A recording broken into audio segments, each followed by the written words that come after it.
mayoritas muslim saat ini itu tidak memakan babi itu bukan karena dilarang oleh Tuhan atau bukan karena ingin menjalankan syariat Islam. Kenapa saya bilang begitu? Ini hanya sebuah dogma atau doktrin yang dipaksakan dari bayi yang akhirnya menimbulkan habit atau dalam benak pikiran itu babi itu sesuatu yang menjijikkan. Memori itu mengatakan babi itu menjijikkan. Lah tadi seperti tadi itu, seorang pemabuk aja bisa muntah kok. Jadi dia bukan karena itu larangan Tuhan atau larangan Islam. Andaikan muslim ini benar memakan babi itu karena syariat Islam atau karena dilarang oleh Tuhan, semestinya umat Islam ini mungkin hampir mayoritas itu baik, taat terhadap syariat yang lainnya. Assalamualaikum warahmatullahi wabarakatuh. Jumpa kembali bersama Aventador 007.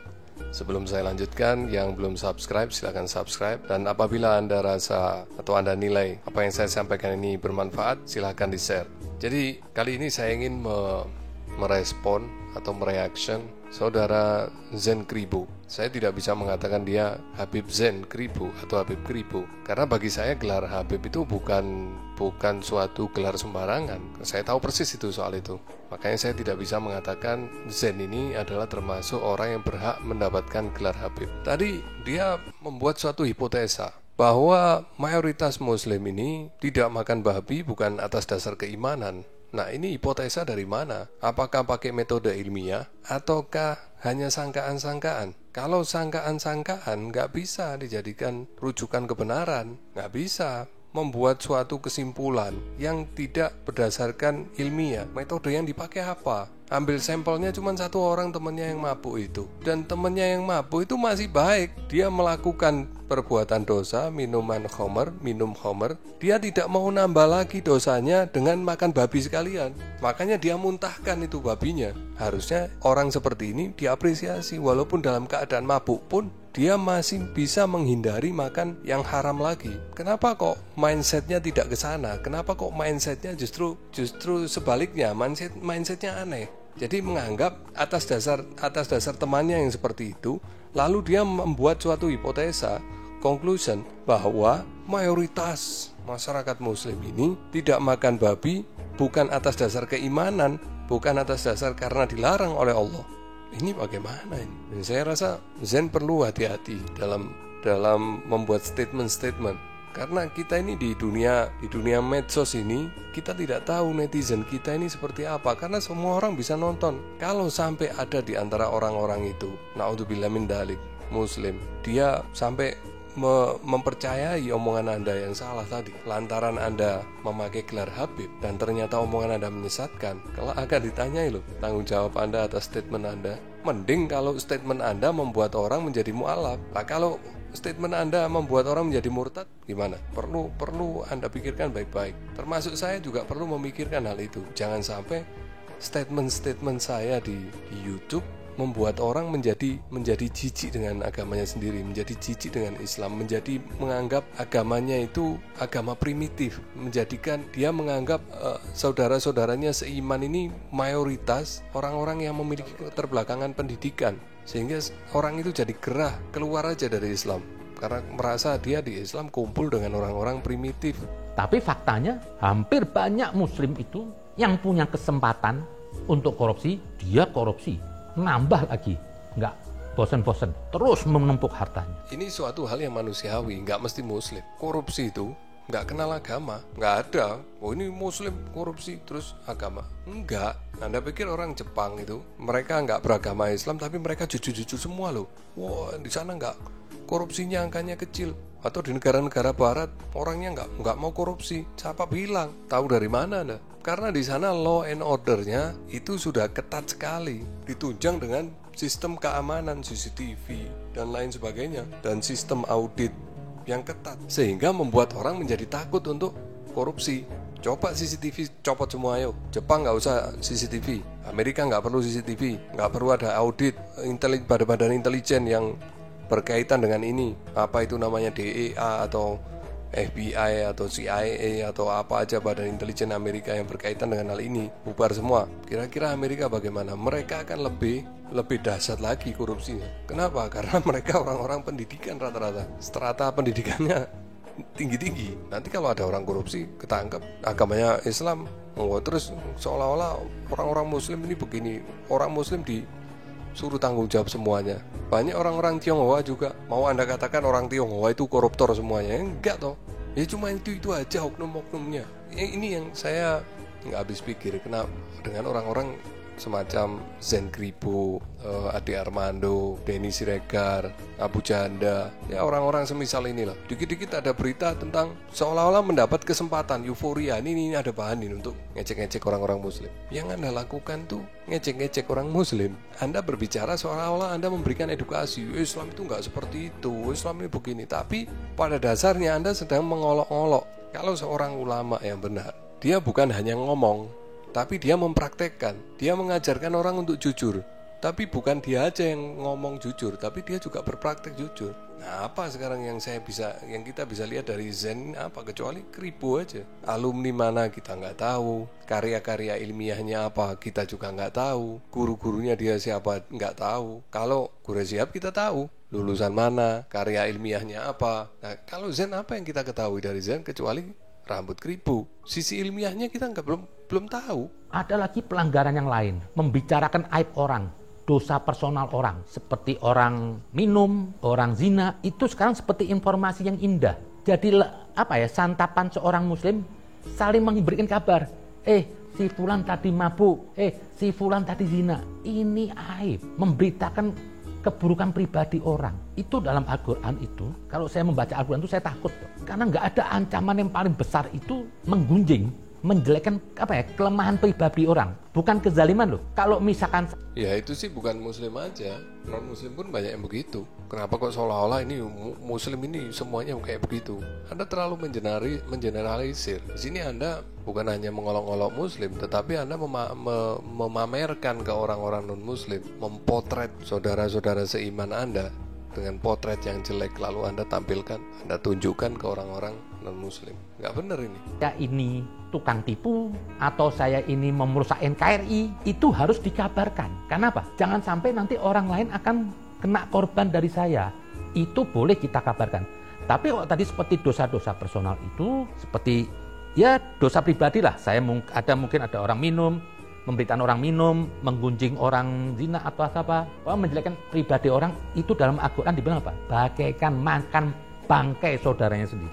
Nah itu si Saifuddin Ibrahim dan Joshua Tewu, terus Pastor Sarah, terus apa lagi tuh kemarin tuh, MKC, istrinya MKC, ribut kemarin tuh buka-bukaan aib juga. Gimana itu non Muslim. Kok Anda nggak ngomong itu Kristen kok gini-gini kayak gitu semua ya? Kok sekarang Anda kok selalu ngomongin Muslim, seolah-olah Muslim ini udah paling jelek-jeleknya kelompok, sudah paling jelek-jeleknya kaum. Sedangkan Al-Quran mengatakan Muslim itu adalah sebaik-baiknya umat, kuntum khairu ummatin. Anda mengatakan sebaliknya. Kalau Al-Quran memuji kaum muslimin, Anda justru mengolok-olok mayoritas muslimin. Tapi ini karena setiap Muslim hampir semuanya, sampai level kiainya, ulamanya juga biasa memberitakan aib orang, akhirnya jadi suatu. Ini saya ulang lagi.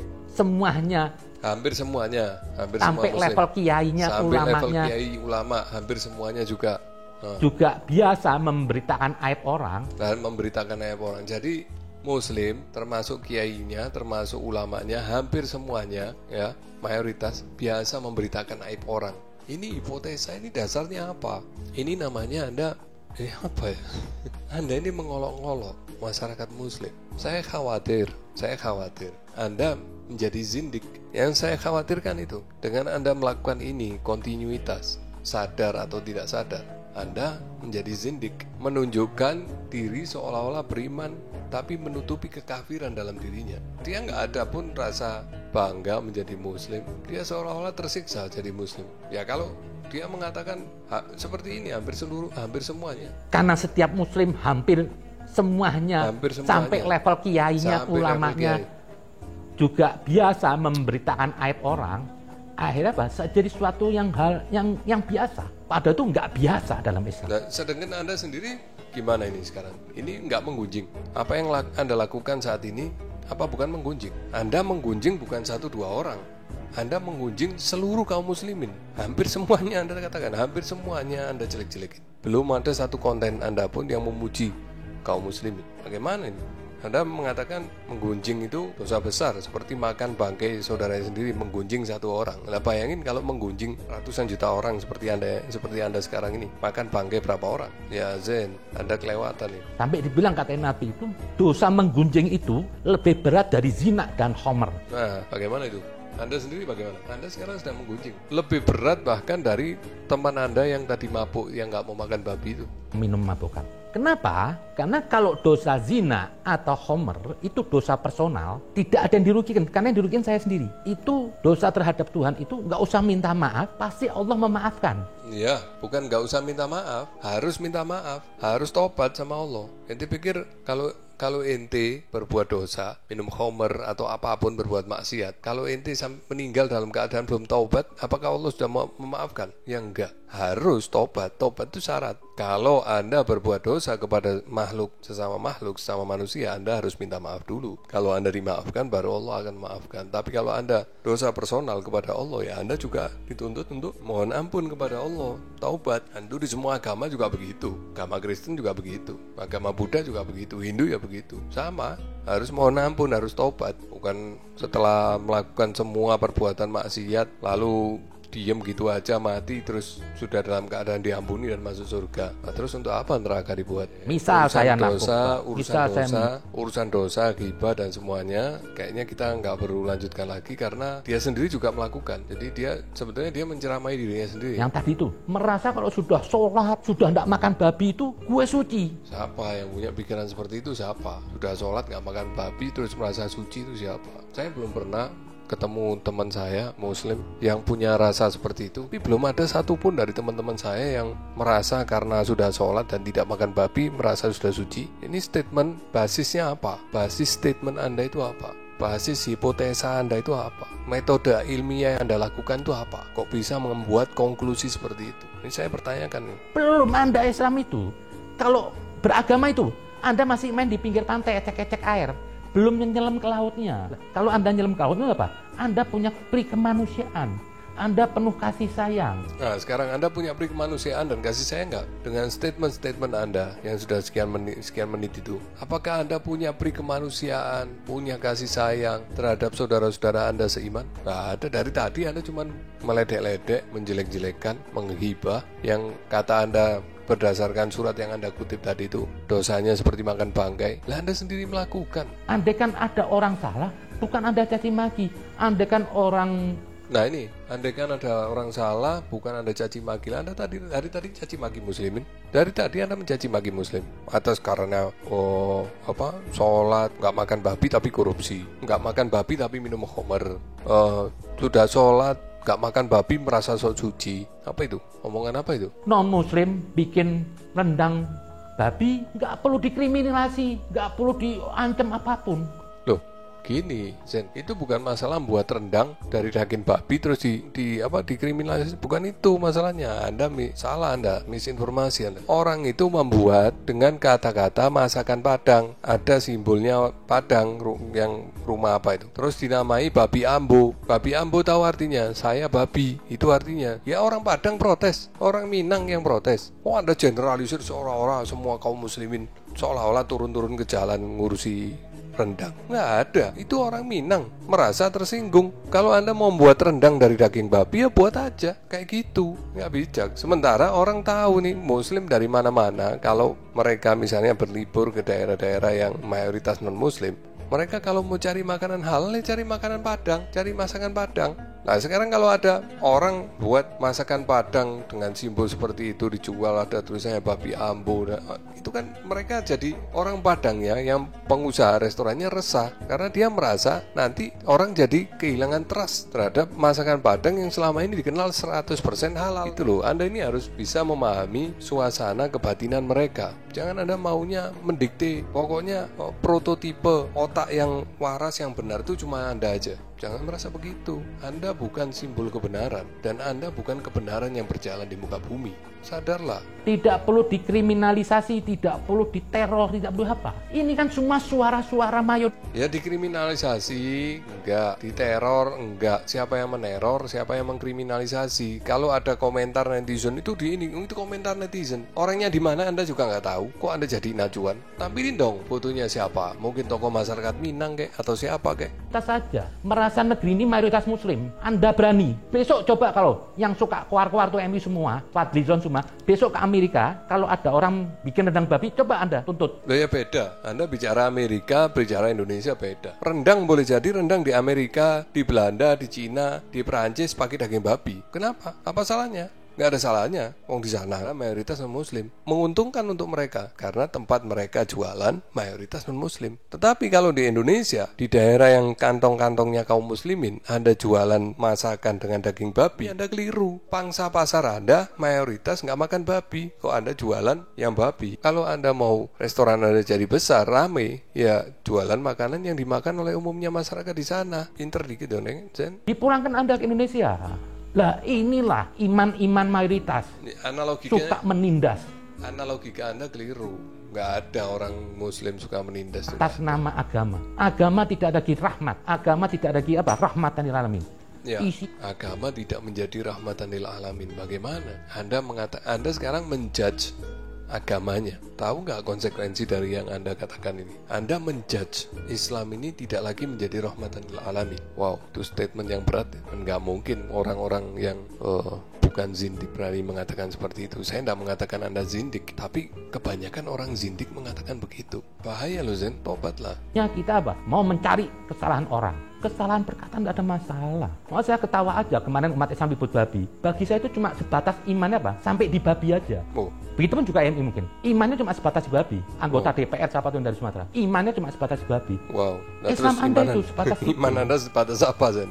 Kalau emang Anda tahu hakikat Islam sebenarnya, babi itu nggak penting Mas Ijal. Yang harus Anda bicara, malah saya khawatir nih, orang-orang yang suka ribut babi mungkin sok babi ini mungkin biasa korupsi. Kalau saya takut ngapain ribut babi. Dosa saya yang lebih besar banyak di selain babi itu. Halo Zen.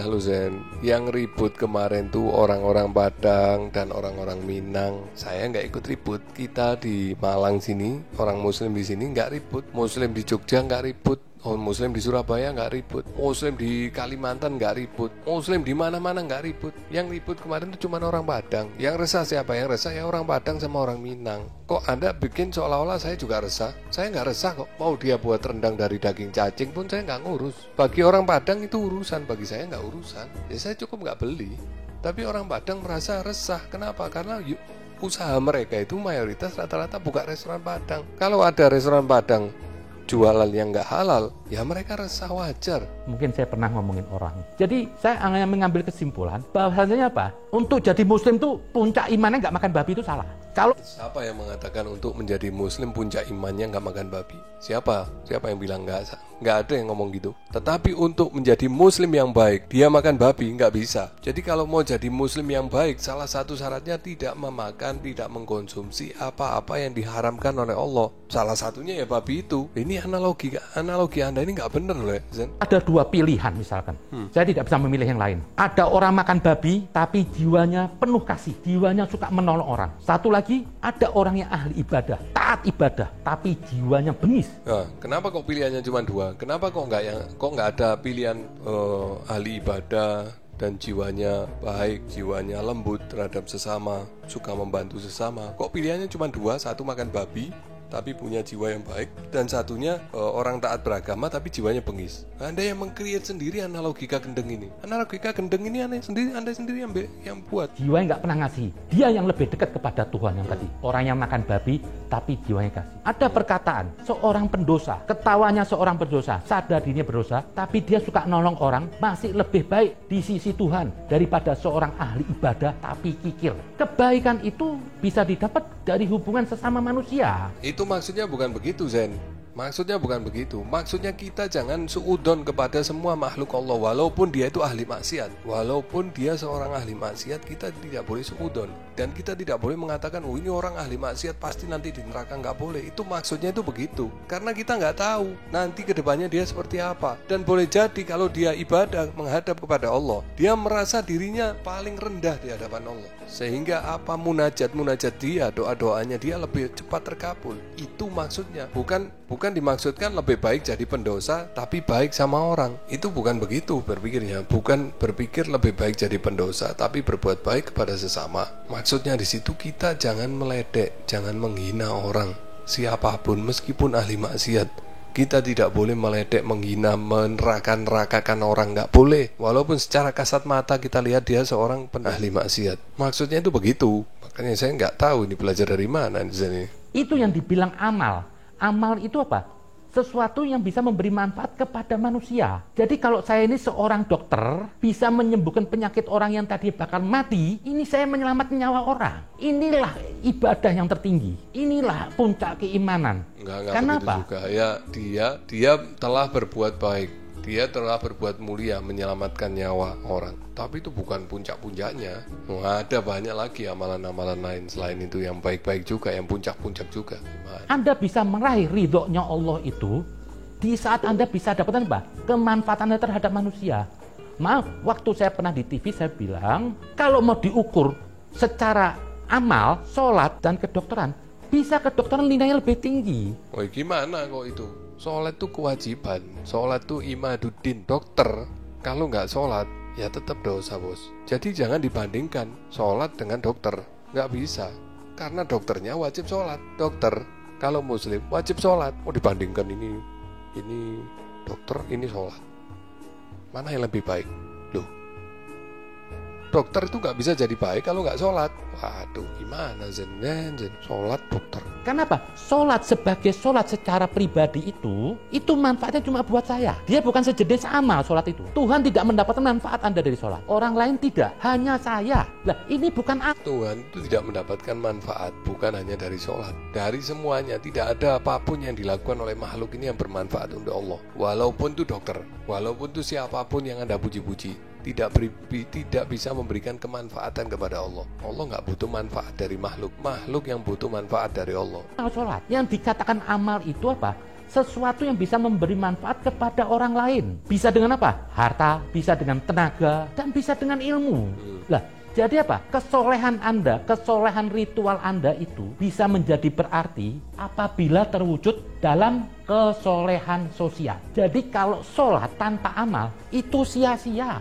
Ya, sholat tanpa amal sia-sia. Enggak sia-sia. Sholatnya tetap manfaat. Kalau dia tidak melakukan amal soleh, amal baik kepada sesama, itu hal lain lagi. Tapi sholatnya enggak sia-sia. Enggak ada sholat sia-sia. Sholat sia-sia, ya udah nggak sholat aja, ya tambah dosa. Haji, makanya saya bingung. Banyak orang tiap tahun pergi haji. Saya tahu di benak dia apa? Mau cari muka sama Tuhan. Ya mending kok cari muka sama Tuhan daripada cari muka sama makhluk. Nggak ada. Sebaik-baiknya tempat cari muka itu adalah Tuhan. Saya coba ingin kembali masalah berbabian di Indonesia ini, kemarin ribut sampai dari anggota DPR. Jujur saya katakan apa? Umat Islam belum dewasa. Jauh dibanding kaum Kristen. Justru jauh lagi dibanding kaum Hindu. Yang dia lebih dulu ada agama di Indonesia. Tapi dia nggak arogan. Lihat itu di Bali. Kalau Anda mau belajar Islam itu di Bali. Di sana apa? Ada menghargai. Di sana ada kasih. Di sana tidak pernah mengintimidasi. Sekalipun mayoritas Hindu, mereka nggak makan sapi. Tapi mereka memberi peluang untuk orang Islam terus apa? Membuat beef sapi, sop sapi, nggak dilarang. Ini Islam. Gini loh, itu kalau Anda mengkait-kaitkan urusan rendang babi tadi dengan umat Islam, Anda salah. Wong yang tersinggung itu cuma masyarakat Minang. Kok Anda buat seolah-olah mayoritas masyarakat Muslim semuanya? Ya mereka punya kearifan lokal masing-masing. Kearifan lokal Padang ya seperti itu, ya kita harus hormati. Kalau Anda bisa menghormati kearifan lokal Bali, kenapa Anda nggak bisa menghormati kearifan lokal Padang? Apa karena mereka Muslim? Ini sama-sama kearifan lokal. Ini tanda tanya saya. Apa karena Padang itu orang Muslim? Ya pasti karena itu. Karena Muslim sehingga Anda tidak bisa menghormati kearifan lokal mereka. Ini kita baru mayoritas. Saya tahu. Ini orang-orang yang keluar-keluar saat ini penista agama, makan babi nggak boleh. Dia tuh berbicara sebagai mayoritas, sok petantang-petenteng. Seperti negeri ini punya umat Islam. Oh, enggak begitu. Yang kemarin tuh enggak seperti itu kok ceritanya. Bukan karena mayoritas. Orang Padang itu protes bukan karena mereka Muslim mayoritas, bukan. Mereka itu tersinggung. Kok ada menamakan masakan Padang, restoran Padang dengan simbol Padangnya, rumah adat Padang, dengan nama babi ambo, tapi jualannya masakannya ada babinya, pakai babi, ditulis jelas. Itu yang membuat mereka tersinggung, nggak ada lain. Waduh, ini terlalu membesar-besarkan sesuatu ini. Nggak ada. Jadi kalau Anda besok mau dihargai orang, hargai dulu orang lain. Nah, kenapa Anda nggak bisa menghargai orang Padang? Kenapa Anda nggak bisa menghargai orang Muslim? Ada lagi makanan yang asal muasalnya itu riwayatnya dari non-Muslim, seperti bakmi. Oh, setiap di depannya ada bak itu berarti babi. Bakmi, bakwan, pak apa semuanya itu semua asalnya makanan non-Muslim yang bermenu babi. Dia nggak permasalahkan. Loh, ini karena Anda ngutip dari si teman Anda itu, si Gilbert Lumoindong, orang beko Anda kutip. Itu makanan-makanan bakmi, apalagi itu apalagi yang katanya asalnya pakai babi. Kenapa kok mereka nggak tersinggung, nggak diganti nggak pakai babi? Loh, itu tuntutan komersil loh. Orang Chinese yang migrasi ke Indonesia, mereka membuka restoran Chinese. Kalau mereka jualan menu babi, yang makan siapa? Yang makan ya orang-orang Chinese saja. Tapi kalau mereka buka makanan Chinese restoran halal di Indonesia, rame apa sepi tokonya? Ya pasti rame. Kenapa? Karena mayoritas 85% di Indonesia ini penduduknya Muslim yang tidak makan babi. Dan Anda jangan salah paham, nggak semua orang Cina makan babi, nggak semua Chinese makan babi, nggak semua orang non-Muslim makan babi. Jadi peluang bisnis lebih besar kalau dia membuka restoran dengan menu halal. Kalau bakmi dengan pakai babi lebih laris daripada bakmi pakai babi. Kalau bakpao yang pakai babi, peluang terjualnya lebih banyak yang tidak pakai babi. Bakpao halal lebih laris daripada bakpao babi. Kenapa? Karena pangsa pasarnya mayoritas orang-orang Muslim. Nah, ini tuntutan bisnis. Kalau yang tadi buka jualan rendang babi tadi itu di Amerika atau di negara di Cina sana, Cina suka, di Tiongkok sana orangnya suka makan babi. Kalau dia buka rendang, misalnya babi dengan bumbu rendang di Beijing, mungkin rame. Kenapa? Karena orang sana suka makan babi. Walaupun seandainya dia buka restoran Padang dengan menu halal pun juga bisa jadi rame. Kenapa? Karena ini netral, semua orang bisa makan. Orang non-Muslim bisa makan sapi, orang Muslim juga bisa makan sapi. Orang non-Muslim bisa makan makanan halal, orang Muslim apalagi bisa makan makanan halal. Sebetulnya makanan halal ini makanan yang lebih internasional, bisa diterima di mana-mana. Orang Kristen nggak dilarang makan makanan halal, orang Hindu juga nggak dilarang makan makanan halal, orang Buddha nggak dilarang makan makanan halal, Konghucu nggak dilarang makan makanan halal. Paling yang dilarang cuman Yahudi aja, itu pun yang strict, Yahudi yang fanatik, yang harus pakai kosher. Paling ya cuma itu, karena mereka punya aturan sendiri dalam agamanya. Tetapi selain Yahudi nggak ada larangan makan makanan yang halal. Sebetulnya untuk bisnis lebih menguntungkan jual makanan halal.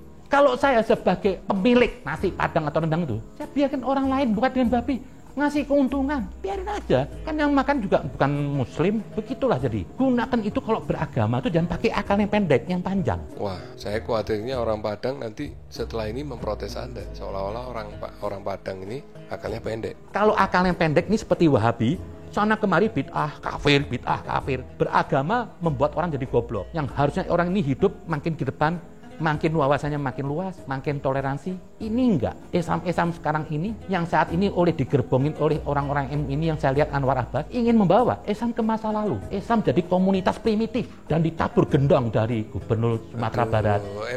Misi Zon. Emang pengikutnya Pak Anwar Abbas di Indonesia ini berapa ratus juta?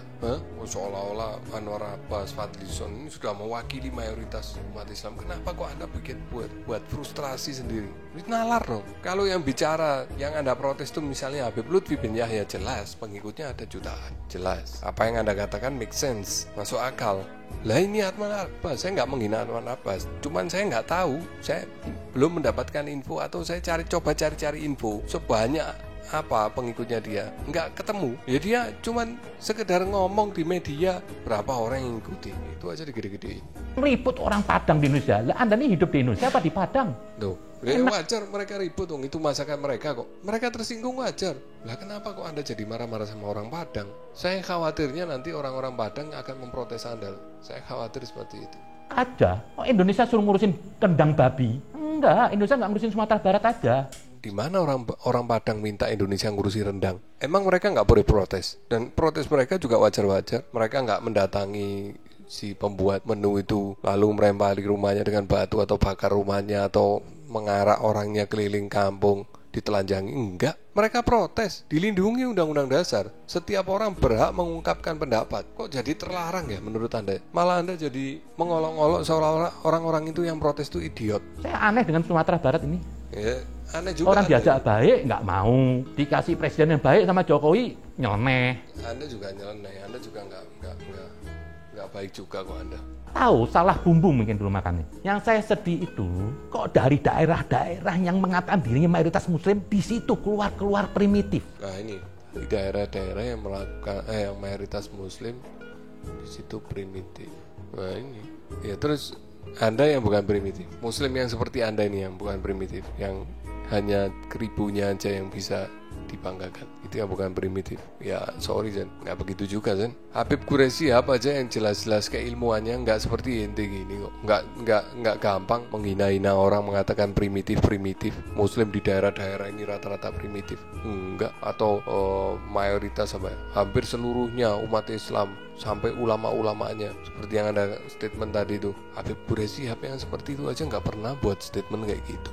Padahal jelas tuh, keilmuannya jelas, karya ilmiahnya jelas, alimnya jelas. Atau Habib Lutfi bin Yahya yang jelas pengikutnya jutaan, nggak pernah merasa dirinya ujub, sombong, memprimitifkan orang. Lah Anda apa? Apa yang bisa dibanggakan dari Anda? Tell me something. Saya cuma bisa membanggakan Anda dengan usia Anda yang sekarang ini. Anda masih punya rambut keribu, entah itu wig atau rambut beneran. Udah anggap aja itu rambut beneran. Saya salut, kok masih punya waktu ngerawat rambut, sedangkan teman-teman Anda itu sudah pada botak.